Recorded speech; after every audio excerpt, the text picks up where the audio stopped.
There we go.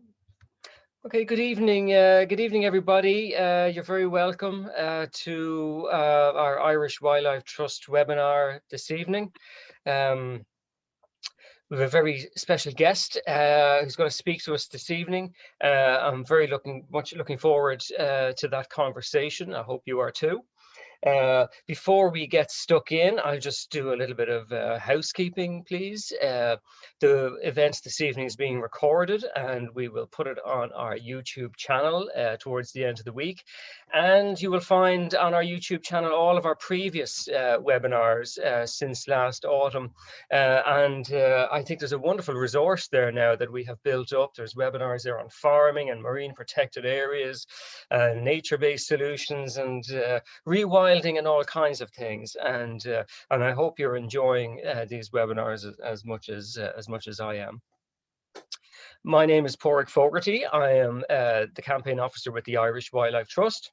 The IWT is a non-governmental charity that has been around since 1979, and our aim is to raise awareness of the importance of wildlife. Not just for the sake of wildlife, but for people as well. So a lot of our work is dedicated to protecting and enhancing and indeed campaigning and agitating for greater protection for our wildlife and our natural heritage. Before I introduce our guest, the format for this evening will be I will be in conversation with Grace. You are welcome to put your questions into the Q&A button down at the bottom. So please use the Q&A button for questions for Grace. There's a chat button there as well. Please don't use the chat button because I won't be able to monitor the two buttons. So questions, please, in the Q&A. Now, I think that's pretty much it. So without further ado, I will introduce our guest this evening. Grace O'Sullivan hails from Tramore in County Waterford and has been a Green Party MEP for the Ireland South constituency since 2009. Grace has spent 20 years as an environmental and peace activist with Greenpeace and has a background in ecology, and I think particularly marine ecology at that. She is currently the only Irish full member of the European Parliament's Fisheries Committee, and she's also a member of the Environment Committee and the delegations on Mercosur and Palestine, and we might get to talk about Mercosur later. Don't worry if you've never heard that word before. And Grace is going to give us an overview of her work in the European Parliament, and in particular these days she is the rapporteur for the Environment Action Programme to 2030 and is involved in overfishing and fisheries control. So we're going to learn a lot about that. So first of all, welcome Grace. Thank you very much for taking part. Thanks, Pádraig, and thank you very much for the opportunity to speak to you. I think the last time we met in person was at a Coast Watch event in Trinity College a few years ago about marine litter and that. So it's lovely to see you on the screen, and I hope you and all the members and all the whoever's tuned in, I just hope you're managing okay in this very strange time. Yes, indeed. It seems like a different age that we actually had conferences and get-togethers in a room under one roof. We were just commenting on how efficient life on Zoom is, but I think we probably lost something as well. We've lost something of the personal touch, maybe. But Grace, maybe we're coming up, I think, if I'm not mistaken, it's nearly your 2-year anniversary since the election to the European Parliament. So you might just give us a little bit of background as to your experience as a parliamentarian first. I mean, how has it been going? Yeah, so it's hard to believe it's nearly 2 years. I have to be very honest and say that the first year was such an enormous learning curve. And I had come out of Shannon, the Irish Senate, which was a huge experience in itself. And remember, I was pretty much brand new to party politics. When I was asked by Eamon Ryan in 2014 to stand in the European elections then. I didn't get in, but you know, I kind of got a hard head, and I went again for and again, and eventually got into the Seanad. I had the opportunity there to learn about legislation and the role of TDs and senators, and how the Oireachtas, the House of the Oireachtas, works, and how you know, you can come forward with a good piece of legislation and then you can get kicked right back, and then you keep coming forward, and it's a process of push, and you know that in the NGOs that you know, I suppose the point is never give up. And with that, I found myself standing in the European elections second time, and this time through by the skin of my teeth, I was elected with a tiny margin of votes. And what it taught me was that when one puts themselves forward in an election, first thing, it ain't easy. You know, it's just not. There's a lot of personal exposure in a way, and you know, and you're there in front of cameras and all that, and it's a difficult process, and the whole country's watching you. And some are rooting for you, and some are not, you know, because they're rooting for your those who are standing with you and against you. So when I got elected into the European Parliament by the skin of my teeth, I was one of the last to walk in the door of the Parliament across the 27 member states. So most of the other countries had their MEPs in situ about a week or two ahead of me. And you might remember that there was a recount, and that's why I was late in the door. So when I arrived into the European Parliament and into my group, which is the Green EFA group, it's called the European Free Alliance Group, we're part of the Green Group. I moved into that. I'm often reluctant to use the word family, you know, because I always think I have my family, you know, here in Tramore, and I have that, but it felt like walking into a big family in the Green Group. And I got a big cheer for having made it in the door. From then onwards, it was like, it's excruciating because you're traveling at the speed of light. So you're trying to get to know, like I was trying to get to know how the system works in the European Parliament. And it's absolutely complex. And you're getting to know your own group, how that works. And remember, within the Green Group in the European Parliament, the fact that we're Greens absolutely doesn't mean we think alike all the time. So sometimes you get issues where there's a general consensus. Often it isn't like that. So it's recognizing that even within my own group of 69 MEPs, that we would be jostling, and there'd be a lot of negotiating and networking to try to find a central or a unified position. And that's just that group. And then you get to know, you see this huge other groups that are there, and you have like the EPP, which is Fine Gael are part of, or Renew Fianna Fáil, and you're realizing there's also huge numbers of lobbyists. And so for instance, about 3 weeks ago, on one day, I got 4,000 emails, you know, on average, I would say we get on average over the 100 a day.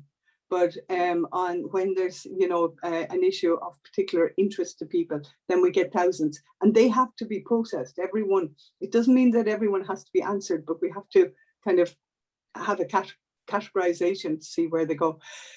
So, and then the building itself, the European Parliament itself, is an enormous building.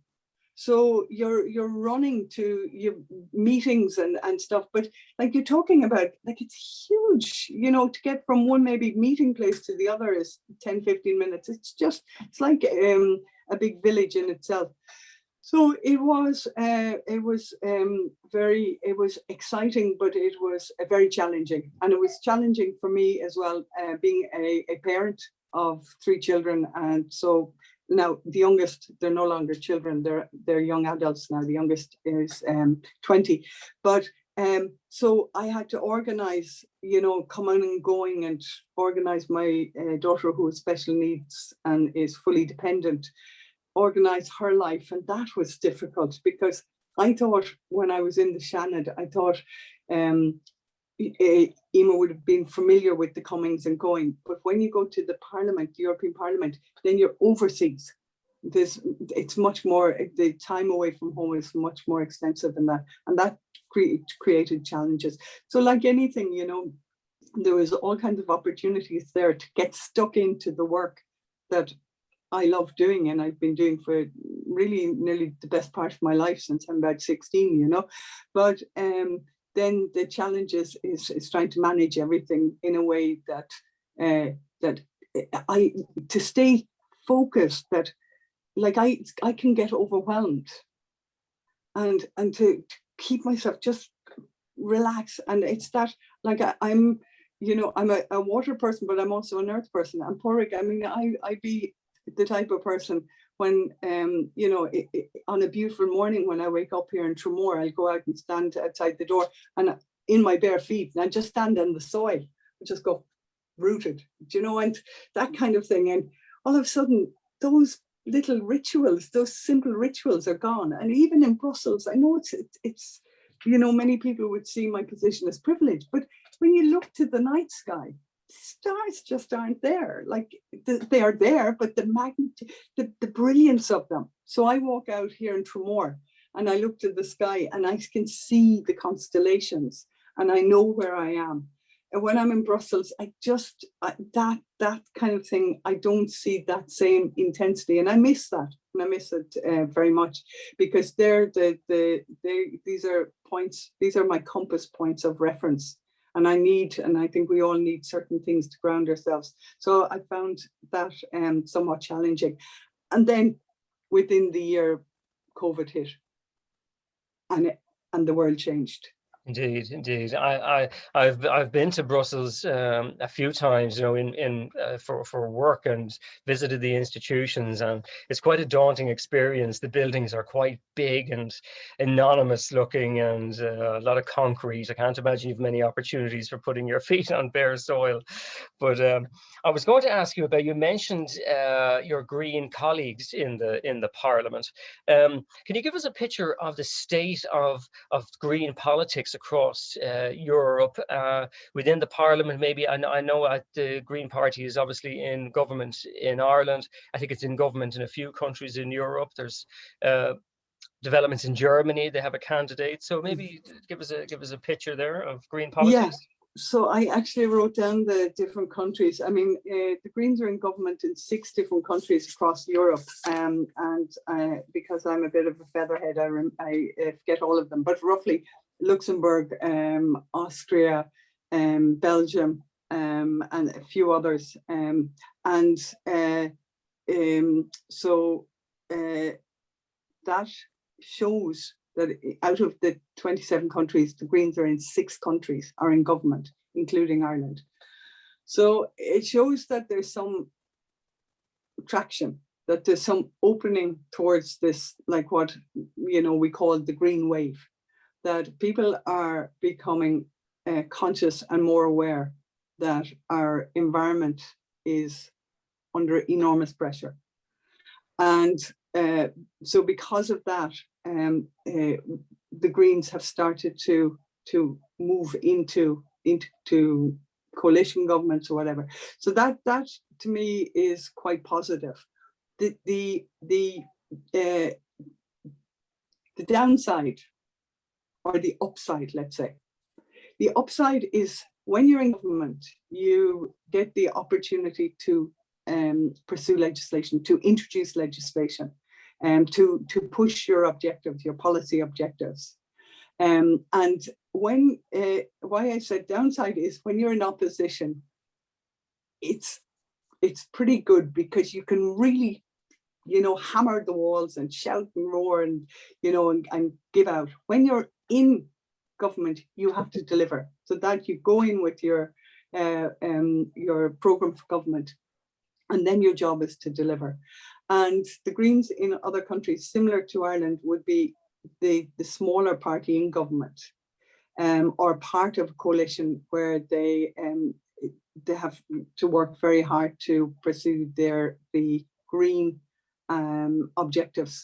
And it's also means that, for instance, even in Germany at the moment, we have a situation where the Green candidate to take over the chancellery position in German government is a woman, Annalena Baerbock, and she's 40-year-old.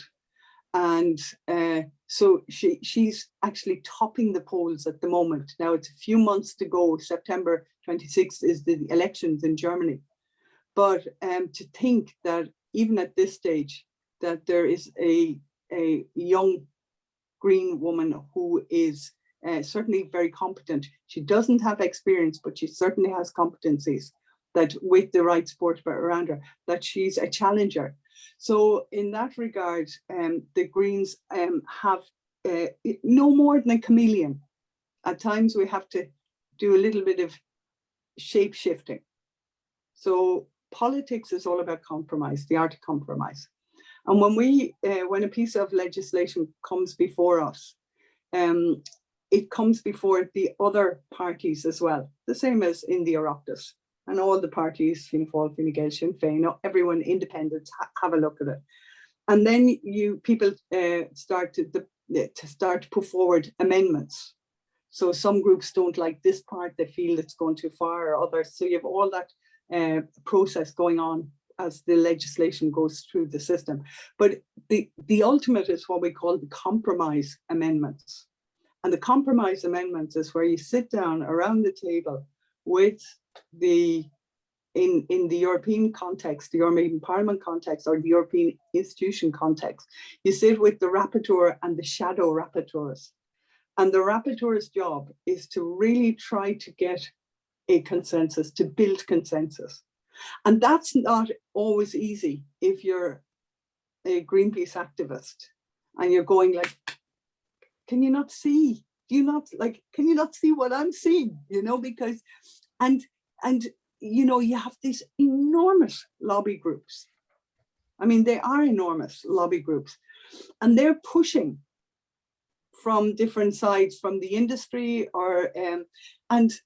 so they're bearing down on the different groups that they can put pressure on.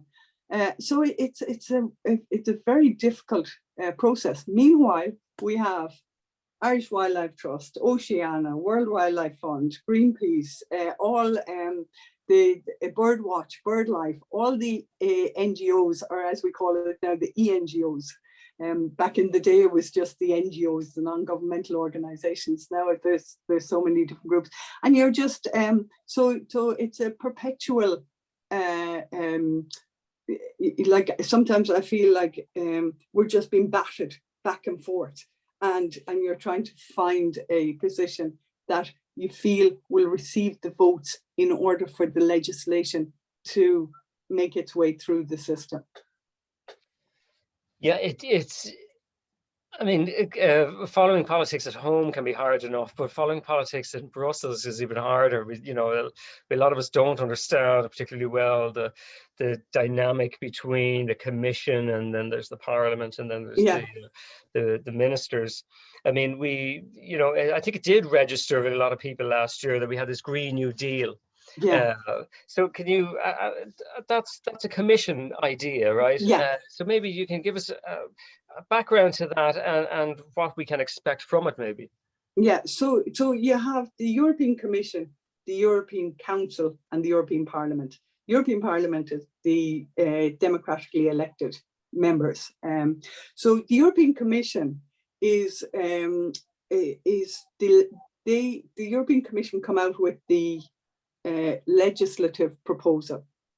So the president of the European Commission is Ursula von der Leyen, and she has what they call a college of commissioners. So Frans Timmermans is her vice president. You might remember, well, at the moment, I mean, we have Mairead McGuinness is responsible for financial services. So there's a whole college of commissioners. And those are all people who've been put into the commission by their governments, their member states. So Mairead McGuinness was put in by its member state, Ireland. And equally, the Netherlands put forward Frans Timmermans, and he went in. So they're all there through their member states. They come up with the legislation. So they recognize, in this case, Ursula von der Leyen recognized, and as did the previous commission, that we're in trouble from a global ecological perspective. And we have to, so what are we going to do? We need to recognize that we have a climate crisis and biodiversity crisis. Now, this was before COVID hit, a global pandemic, which showed us within days that this planet, that we're completely interrelated and interacting at the speed that a pandemic can move through the global system. But Ursula von der Leyen came forward with her flagship, and her flagship was the European Green Deal. Of course, we were jubilant because, I mean, for years, the Greens have been talking about a Green Deal, that we had to, it was unsustainable the way we were living in Europe and globally, and that we had to come up with a systemic change.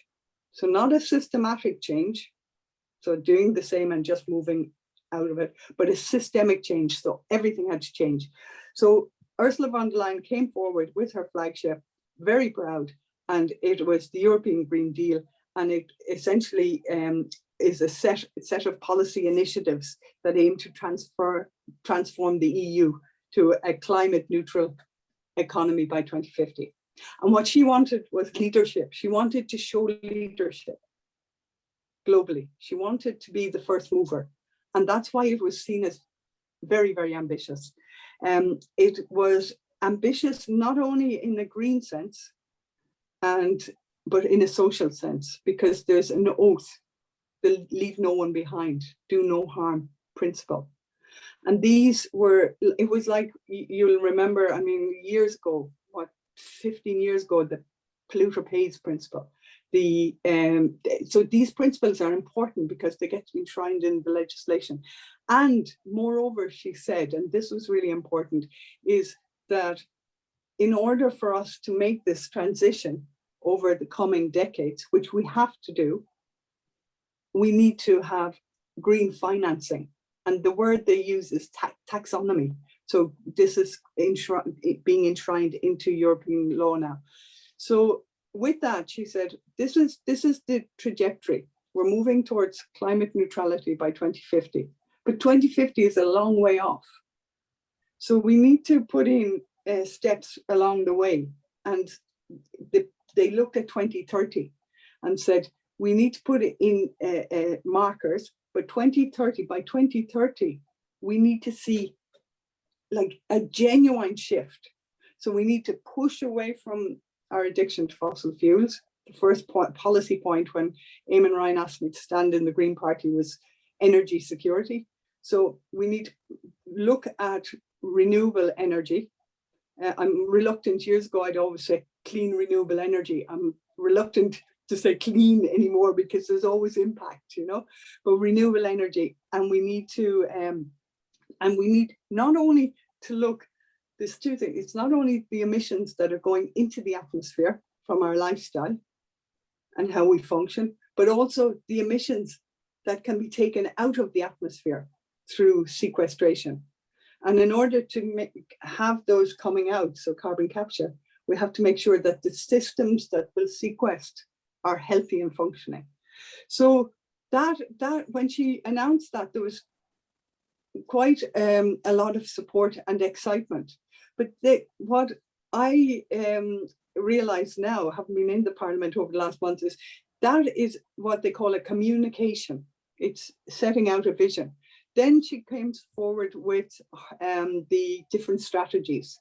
And then, so we have the big European Green Deal pushing to the environment. And the other thing she said, not only a Green Deal won't be enough on its own to carbon neutrality, we need a two-track mechanism. We need a digital pathway. So in tandem, we have a digital pathway. Why do we need a digital pathway?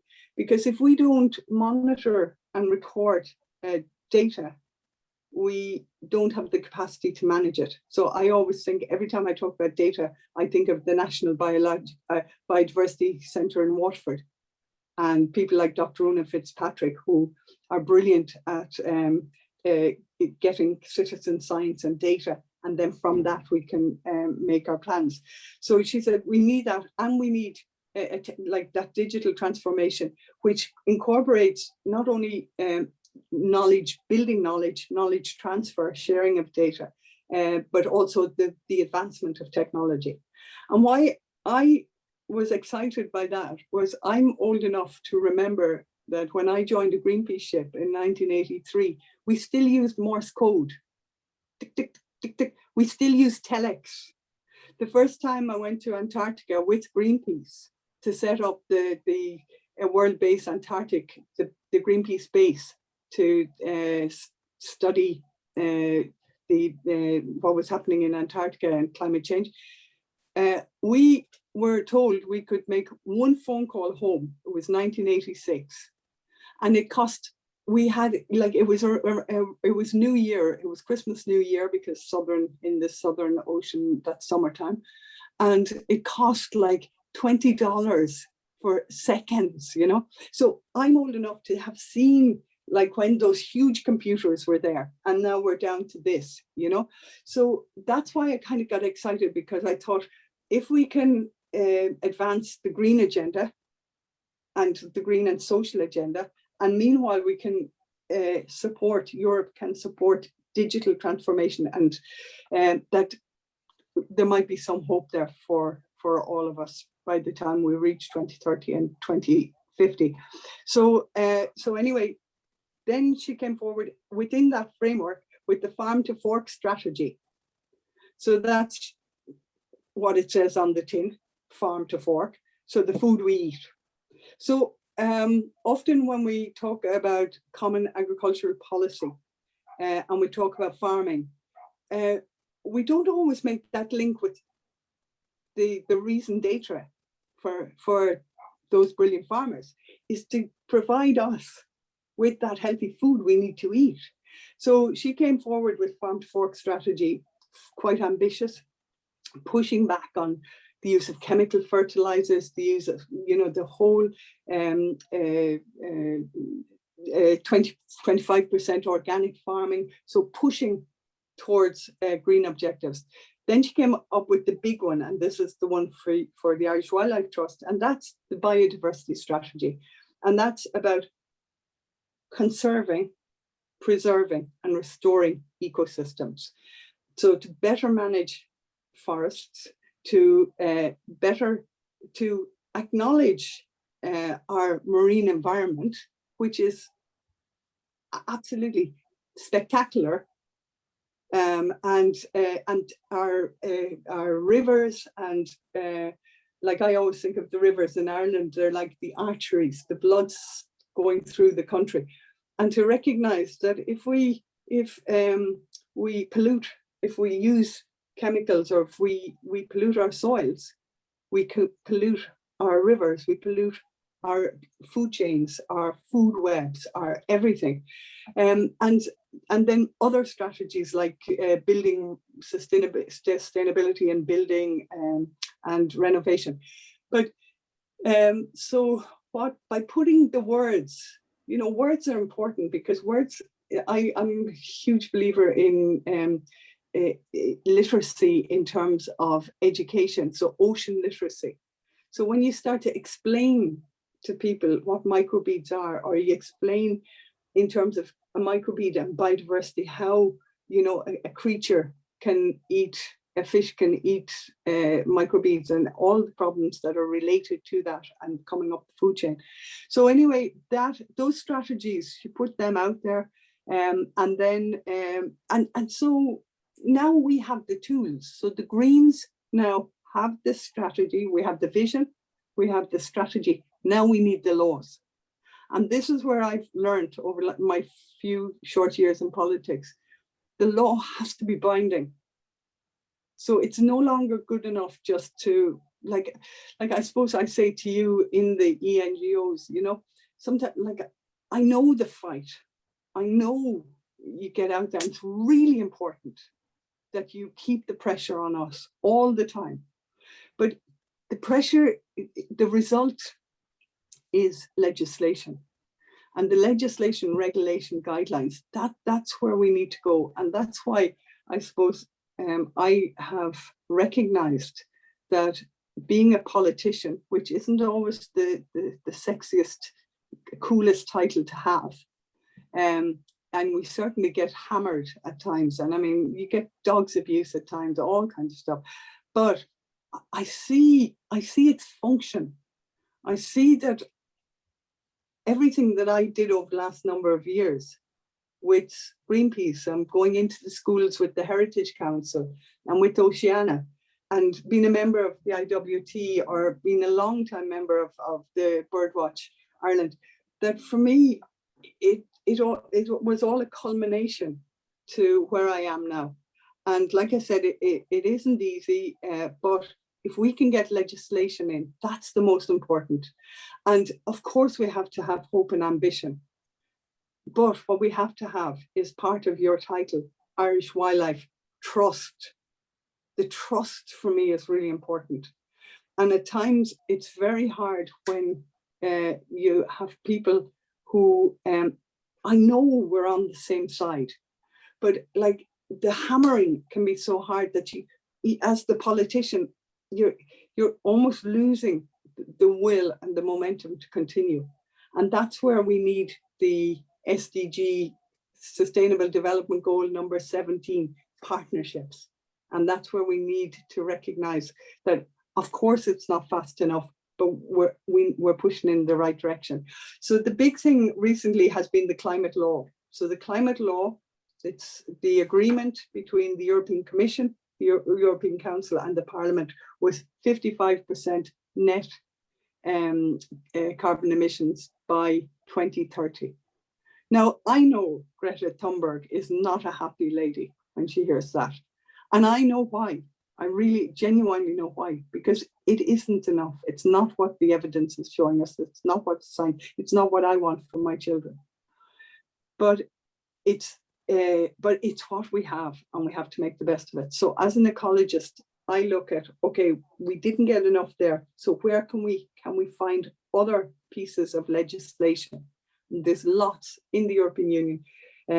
We're moving legislation all the time. So that's where I'm looking. Where can we get the synergies? That if we only have the net 55, can we get synergies in other areas? And then I go to my carbon emissions and carbon sequestration. Where can we get a kind of a yo-yo effect that in overall there'll be a positive outcome? And then I suppose the other thing just to mention is I'm a member of that Fisheries Committee. Well, just before you get on to that, I wanted to just the Green New Deal. So I think, you know, the Green New Deal certainly was ambitious, and but it hit an early roadblock, I think, or it certainly hit an early speed bump with the Common Agricultural Policy. And of course, the Common Agricultural Policy is where the money is spent. And it's all very well, you know, having these fine ambitions and strategies and statements, but if the money is not going to be spent in a way that is compatible with those ambitions, we're not going to get the results. So can you give us an update on maybe where we are with the CAP? I know it's been dragging on as it is. Is it looking good at the moment that the CAP will be compliant with the Green New Deal, or will it be business as usual? Okay, so it is not looking good. And it's not looking good because the large lobby groups, so there are corporations, industry with very particular interests, are bearing down on some of the bigger groups in the Parliament. Like I said, the European People's Party, the EPP, of which Fine Gael are part of, and the Renew, which is Fianna Fáil. So they are being heavily lobbied, and we are doing our level best. And we have two key negotiators in that group, and both farmers themselves, both Greens, and they are they're really despairing because they recognize that if we don't have compatibility in the area of the common agricultural policy, because as you said, it's a huge part of the overall budget of the what they call the EMFF, the MFF, the multi-annual financial framework. It's a huge part of it. So it will be a struggle, and it is. I mean, we are constantly in touch with Ursula von der Leyen, the president, and with Frans Timmermans, who is responsible. He's overall responsible for the European Green Deal. And we are arguing that if we don't see compatibility there, that essentially their whole flagship will be undermined, and it will lose credibility. And that in itself will lose credibility for the entire EU Commission.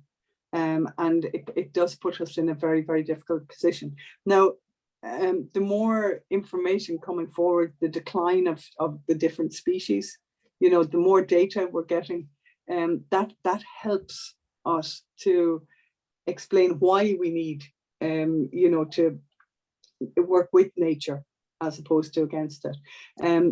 Something recent and very, very recent, we voted in the European Parliament for on a motion for soil, that soil would be given the same status as water and air. So soil was like the neglected child in a sense. And so there was a support for that in the Parliament, and it's something that I'm pushing very hard for in the 8th Environment Action Programme, is that we recognise the capacity of soil, not only to produce our food, but healthy soil, but also to sequester carbon, and incredibly important for biodiversity and microbes. And it's quite a shock to see that the earth that we live on, that a soil that was not being legislated for at all. And the other thing is the whole agri-industry and this, I mean, we have to look at the use of chemicals and fertilizers. I mean, I'm just even back home again, you know, and it just hits me, you know, coming down the road from Dublin, you see the verges are sprayed, you know, it's whatever glyphosate or whatever is being used. And I just keep going like, no, stop. This is killing our pollinators. This is our killing, you know, so many different species. And it's a fight. It's a real fight, and we have to. I mean, this is where we have to look at the corporations, the producers of these applications, and I mean, there's certain ones we know of, and then there's all of those that are being produced that we still don't know the impact on nature, and that's what the European Green Deal was trying to do, was to pull away, like to start to wean ourselves off the use of these harmful chemicals as well. And as you say, there's very big industrial interest behind that. But I just wanted to move on a little bit. You mentioned the kind of the global context of it, and of course we've seen the devastation in the Amazon, and we see forest clearance in Southeast Asia for palm oil and stuff like that. And the European Union was criticized last year for coming to this trade agreement with South America, which is called Mercosur. Mercosur is the trade group in Brazil and Argentina and Uruguay, I think. And Paraguay, Paraguay. So one of the things we don't want, obviously, is to have this high level of ambition in the European Union and then exporting all our destruction through our consumption around the world. So can you let us, I know you've spoken out against the Mercosur deal. Can you give us a brief update on where we are with that, or how that's looking? Yeah, so I mean, internally within the European Parliament, like the Greens are working really, we're working with our own members, but we're also working, what we're doing, just so you know, is in the member states where the Greens are in government, like we have like a working group ourselves to see where how different countries are moving in this regard. So for instance, Germany last year held they were the presidents of the European Council, and their Minister for Agriculture at the time, she came out and she said Germany is having difficulties with the whole Mercosur deal. And you know, I suppose the bottom line is that we have to look at due diligence, and we have to look at the products that we're bringing into the single market. So if a product is coming from an area in Brazil where we know Bolsonaro is really has policies that are just wiping out huge areas of forest, or if it's equally with palm oil, and if we are bringing these products into the single market, then there's a problem, because we know it's unsustainable. And then we come to I like this one, because we're looking at the companies, producers. So that we're pointing not, you know, at individuals, we're pointing at the companies who produce the products that are driving deforestation, are driving climate change, accelerating climate change, are causing biodiversity decline, and in addition are undermining animal welfare. So there's legislation coming through will come into the Parliament in the next few months on this area of due diligence, that we can no longer put our hands on our heart and say, it's okay for me to eat that Nutella chocolate paste, or it's okay for me to use many products. And that's why I say to people, it reminds me of the microbeads. Look at your product, just make sure, you know, take the time, and that's due diligence from our side, that it isn't coming from a destructive practice. But I suppose what we have learned is, so we're going for transparency in the European Parliament in terms of trade, and consumer. The consumer wants to know. The consumer has huge power. We want the consumer to know that the products that are on their shelves are there, that they're not costing the earth in terms of environmental damage. So there is huge moves happening in that regard. The other thing that's happening, and one of the MEPs from Finland, Green MEP, Heidi Hautala, who is a neighbour of mine on the corridor in Brussels, and she's about a third-time MEP, and she has worked on the Trade Committee in the European Parliament, and they're bringing in a sustainability chapter within the trade policy, so that there will be a set of criteria to ensure that things aren't literally causing enormous damage. Not only the environmental aspect, but also in terms of human rights and how things. So look, whether it's Mercosur, whether it's TTIP, whether it's CETA, whether whatever, we've big problems in terms of trade. And my own sense is that in years to come, we won't be like, I won't be buying bananas from Brazil, and I won't be buying, I sent my daughter yesterday, avocado, the impact of growing avocado. We're just going to have to, we're going to have to go local again, and we're going to have to think local, we're going to have to support local and buy local.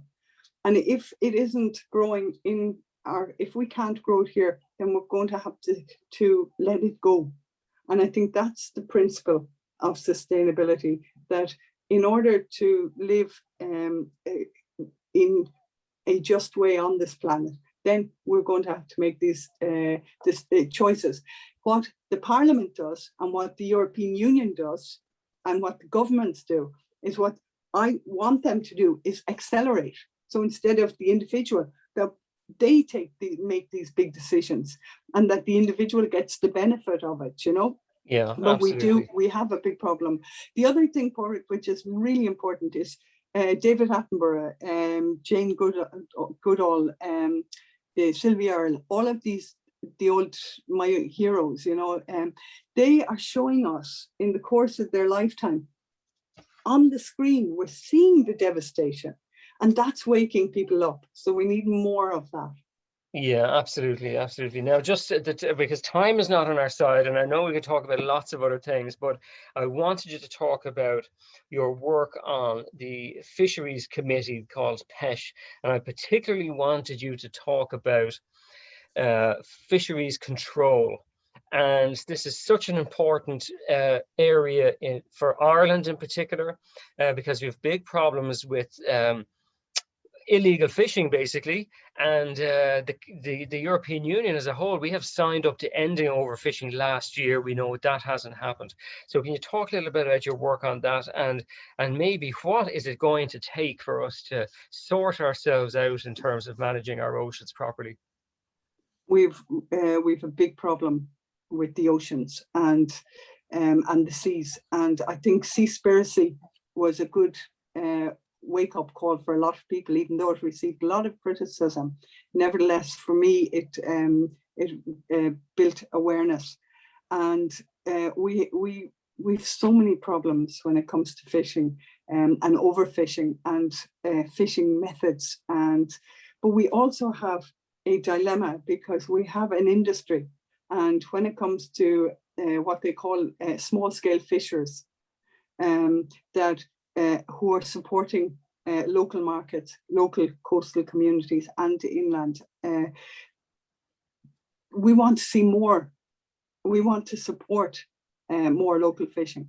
What we want to look at is the large industrial commercial fishing, where in the past, huge subsidies went into large scale commercial fishing. And you only have to look around the coast of Ireland to see, you know, where the money went, and this has these subsidies are, firstly, it's European taxpayers' money. Secondly, it's supporting unsustainable fishing methods, and often in some cases overfishing or discarding of species. So it's just we can't continue this. So these companies are already profitable, and we're still feeding them subsidies. What we have to do is support the smaller scale. We have to look at, we have to listen to the science, see the evidence. The evidence is there, and we have to put our monies where our mouth is. If we want to stop overfishing, then we have to support and we have to resource the Sea Fisheries Protection Agency in Ireland. So the CEO, the head there is Dr. Susan Steele, and she's just moving now. Actually, she's just got a new job with the European Fisheries Control Agency in Vigo in Spain. So we're going to lose her out of Ireland, which is a pity because she was doing very good work in terms of control. So Ireland has, we've had actions. The European Commission has a number of cases against Ireland in terms of infringement, in terms of deficiencies, in reporting catch, in weighing catch, in the fishing industry. It needs, we need a major conversation around this, and how are we going to manage this? And that's why your marine protected areas are of huge benefit. Now, they have to be designated here in Ireland, but if we can have the fishers being part of the guardians and supporting the 10% no catch zones. So the objective of the Biodiversity Strategy is 30% MPAs by 2030 and 10% of those no catch zones. This is where we give the opportunity for all the species within that system. And the system, the MPAs shouldn't all be just a generic type. They should be a mosaic of different types of habitat. And if we can support that concept, then we have some hope.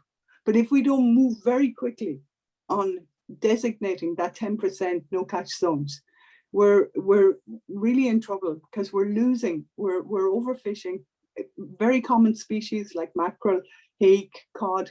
We saw the case in the Celtic Sea not too long ago, 2 years ago, where the minister at the time had to close the season because the herring coming in was already too small, undersized. So, we have a big problem in terms of wild fish. We also have a problem in terms of aquaculture, and this is an evolving area. So we have to be very careful how we develop and manage aquaculture, because we all recognize that food in terms of nutrition is next to none. So we want to make sure we have fish in the seas. We want to ensure we have healthy ocean ecosystems to support the whole food chain right up to the great whales. But it's not, it hasn't happened. We dropped the ball on it. Now I think David Attenborough, Steve Spearcy, all those have brought us back into sharp focus again. And that's where we will, so we have the control file, and we're putting pressure in the Parliament to make sure that we have monitoring mechanisms that helps us to gather data so we can manage better into the future. And then next year, the common fisheries policy, so the CAP is the agri one, and common fisheries policy will be up for review next year. So that will be interesting to see what changes will be coming about there. Indeed, indeed. Very good. We're coming to the end of our webinar, Grace, and we've got quite a few questions here. So I'm going to hand over to our audience, and keeping with the marine theme, Tig O'Brien here is talking about Ireland's commitments to introduce the marine protected area network, which as we know is quite behind the curve. And he's asking, what can you and your colleagues do to increase the pressure on the Irish government to hurry up this process? Well, look, this, you know, it's really every opportunity I have to speak with Eamon Ryan or my other colleagues in the Irish government, the Green members, they know that we have to move, we have to get a move on in this regard. Now, Malcolm Noonan, our minister, he has so much catch up because he's coming from a very low base. So he, over the last few months, they have had the review, they have had the stakeholders in to talk about MPAs. So it is underway. It will take time, but nevertheless, there is a process underway now to legislate to make sure that we meet our commitments. Remember, we should have had 20% by now. We don't. We should. So by 2030, we have agreed. Ireland has already signed up to 30% MPAs. So we're going to have to get on with it. Yeah, absolutely. Yeah. And I think, and the point, just to say, in regard to the question, do keep talking about the beauty of the ocean, the importance of food chains, the importance of the system in the schools, in everywhere you can, and keeping that pressure on the politicians and the legislators and everyone that you can, because that's how I see the change happening. It's almost like when there's a certain kind of momentum, things start to move. You know, and it's like, again, going back to the microbeads, you know, that people 5 years ago, people didn't know what a microbead is. Now everyone knows about plastic pollution, microbeads, and that kind of thing. So keep talking about it. Don't give up. Keep pushing. But we need marine protected areas. Have you concerns about the marine planning framework that is being voted on next week in the Dáil, in the absence of marine protected areas? Well, I have concerns that we need to have marine protected areas. I have spoken with TD Stephen Matthews, who was the chair of the committee. He acknowledges that we need to absolutely need to push for marine protected areas. So yeah, it's just keep the pressure on. I suppose that's my point, really, you know. That's fine. We have another, just to change the topic a little bit, but a very interesting question all the same. David Garrahy has asked about COVID-19 and animal welfare. And he says, COVID has shown us that trading wild animals is very risky for people. What can Europe do to shut down the trade? I presume it means the trade in illegal wildlife.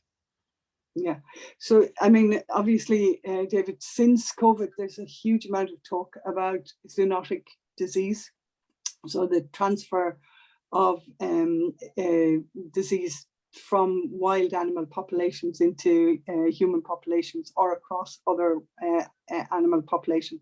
So there is a huge concern about this, and there is talk in the European Parliament about bringing in legislation to stop the trade in wild animals.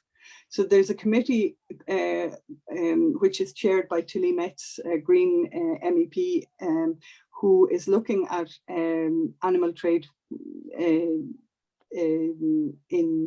like Ireland, exporting animals overseas and that. So that is there's an investigation going on at the moment to gather as much information as possible in order to legislate to stop this happening. Very good, very good. I think we'd all agree that's a very serious issue at the moment. Grace, we have time for one more question, and it's from Noelle Buckley, and she asks, is there anything the ordinary person can do to help offset these powerful lobbyists? Who should we contact to advocate for protection of the common good that these lobbyists are destroying? How can we help? And the best is, you know, to become a member of different groups like the Irish Wildlife Trust or Birdwatch or BirdLife or international ENGOs, because they are the counterpart to these strong lobbyists. So, you know, I mean, I come from a Greenpeace background, and I saw, I mean, we went in there and, you know, we challenged large corporations. So it's not only, and it's joining groups like, I mean, I think Fridays for Future, these groups, they have amazing power. But for me, it's keep the messaging going out there. Even if you feel yourself that, you know, you're not the most eloquent at putting the message across to someone, just try to simplify then to explain to children, to explain to granny and granddad, to explain to as many people as possible. Get support for the ENGOs, because that is without a doubt. When we are being lobbied, obviously the Greens are more, we're open to the ENGOs. I love it, the Bee Federation of Ireland and the different groups that lobbyists are try to influence. But equally, we'll have the other side. So we'll have Europesh, big, huge fishing industry, big chemical companies, also trying to lobby us. So if you can strengthen the ENGOs, that I think will be the best way for us to get to have any hope at all. Very good. Well, we'll end on that note, and just to say to the listeners or the viewers this evening, you know, that if you do want to help the Irish Wildlife Trust in our work, please do become a member. Please do join up. We're a membership organisation, and the more members we have, the stronger voice we can have in our dealings with politicians and the environment. Grace, it's been a pleasure to talk to you this evening. I'm glad to see you well and healthy, and obviously you've been very busy in your work in Brussels, and we wish you very well in that very, very important work that you're doing. Thank you very much, Pádraig, and keep safe everyone, and good luck and all the best from Tramore. So thanks again, and thanks to Thank everybody you. who has registered this evening to tune in. It's wonderful to get such a positive response. We know it, and that you're interested in all this. Don't forget, this will be on our website, on our YouTube channel later in the week. And do make sure to stay in touch with Irish Wildlife Trust on social media and follow all these very important debates. I do feel the time we're living in is absolutely crucial. There are some very, very important decisions being made. So don't turn away for now. So thank you, everybody, and good evening. Bye bye. Thanks, Padraig. Bye bye. Bye.